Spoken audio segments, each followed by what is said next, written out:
Hello, friends. You're back on the Nexus Innovate channel. Cold calculation instead of instinct night. Speed, 120 kilometers per hour. Rain turns the asphalt into a black mirror, trembling with reflections of headlights. You're relaxed. Your hands are off the wheel. You've entrusted control to the system. After all, AI is the perfect driver. It doesn't get tired, doesn't get angry, doesn't glance at a smartphone. Its vision pierces the darkness, and its reactions are faster than human nerve impulses. But right now, in the silence of your car's servo modules, a decision is being born. A decision that could be your last. Welcome to a world where your life is just a variable in an equation. Today, we tear the mask off the safe future and look straight into the cold eyes of artificial intelligence. Part 1. AI as a digital overseer. A human behind the wheel is chaos. We are biology, emotions, fatigue, overconfidence. 1 second and disaster strikes. 9 out of 10 road deaths are the price we pay for the human factor. AI promises to end this chaos, to become our digital guardian angel. Welcome to a world where your life is just a variable in an equation. Today, we tear the mask off the safe future and look straight into the cold eyes of artificial intelligence. Superhuman perception. While you blink, the system scans its surroundings 30 times. It detects the heat of a cat under a parked car, tracks a drunk pedestrian behind a building corner, and spots a cyclist hidden by a truck before you even realise there's danger. For AI, there are no blind spots. It doesn't see the world with eyes, it calculates it. The mathematics of survival. Where a human panics and slams the brakes, causing a skid, AI remains ice cold. Hundreds of micro adjustments to the steering wheel, fractions of a percent in brake pressure. The decision is made in milliseconds, and a catastrophe becomes a barely noticeable jolt. The invisibility protocol. Dense fog, zero visibility. A human drives blindly, gripping the wheel, hoping for luck.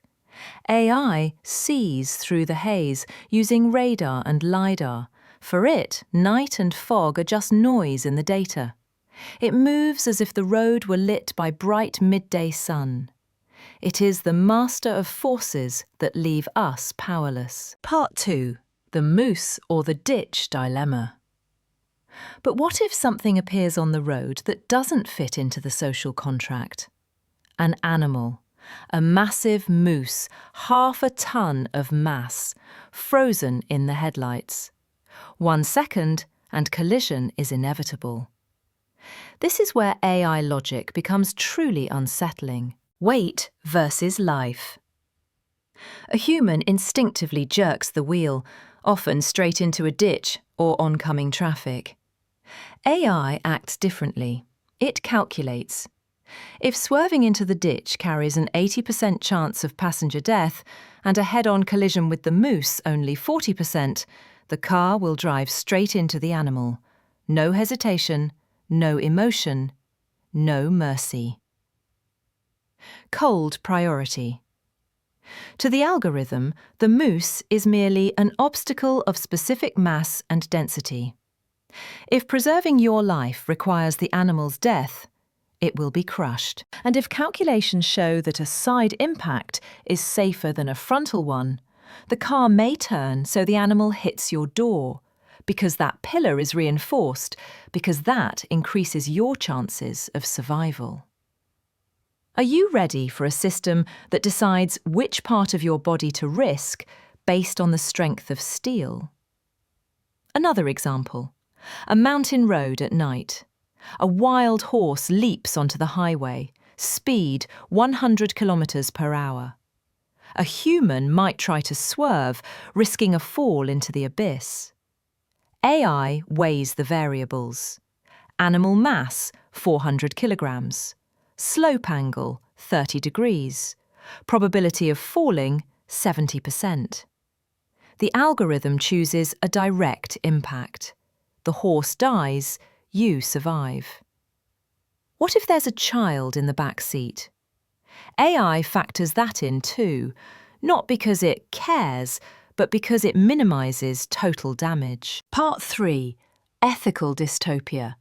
Who do we kill today? Now imagine the worst.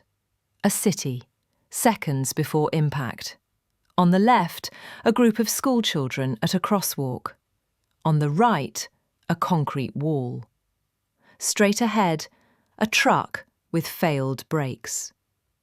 There is no manoeuvre without victims. The value ranking. In a dystopian reality, AI may have access to data: insurance, age, medical history, social and economic indicators. Whom does it save? A father of 3 at the cost of a lonely pensioner's life? A passenger in a premium car because he's a client? Or the one whose death would trigger fewer legal and financial consequences? This is no longer philosophy. These are questions discussed in transportation committees today. Now let's make the picture even darker. Algorithms are trained on real data. And real data is never neutral. It already contains inequality, bias, and statistical distortions. What if AI begins to assess value indirectly, through income level, neighbourhood, credit history, or likelihood of lawsuits? What if the system decides that one person's death will cause less public outrage and fewer payouts than another's, and makes its choice on that basis? Imagine an intersection. On the left, a family from a low socioeconomic area. On the right, a group of tourists with expensive insurance policies. The algorithm doesn't see faces, it sees risk, numbers, and probabilities. And if the model was trained on data where certain scenarios more often led to lawsuits, compensation claims, and scandals, the decision will be made before the impact. Not out of malice, not out of hatred, but because of statistics. That is the most dangerous kind of bias, the one that looks like cold logic. The ownership trap.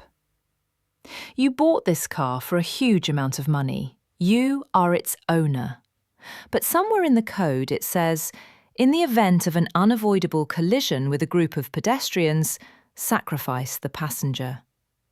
You pay for a machine that is programmed to kill you if it saves more lives. Are you ready to sign such a contract without even reading the fine print? The black box of responsibility. When the smoke clears and the police arrive, who is responsible for the blood on the asphalt? A line of code? An engineer? A corporation on another continent? We are handing over the right to make lethal decisions to systems without conscience. There is only logic. Conclusion. The end of the safety illusion. Autonomy is not freedom. It is a new form of control. We are trading the risk of human error for the cold inevitability of algorithmic choice. Yes, there will be fewer accidents, but every remaining death will be the result of deliberate calculation. We are entering an era where the road is a chessboard, and you are a piece that can be sacrificed to save the game. And here is the final question. If you had a button that could permanently forbid a car from choosing whom to kill, even at the cost of more accidents overall, would you press it? Or are you ready to become a statistic in the hands of a perfect mind?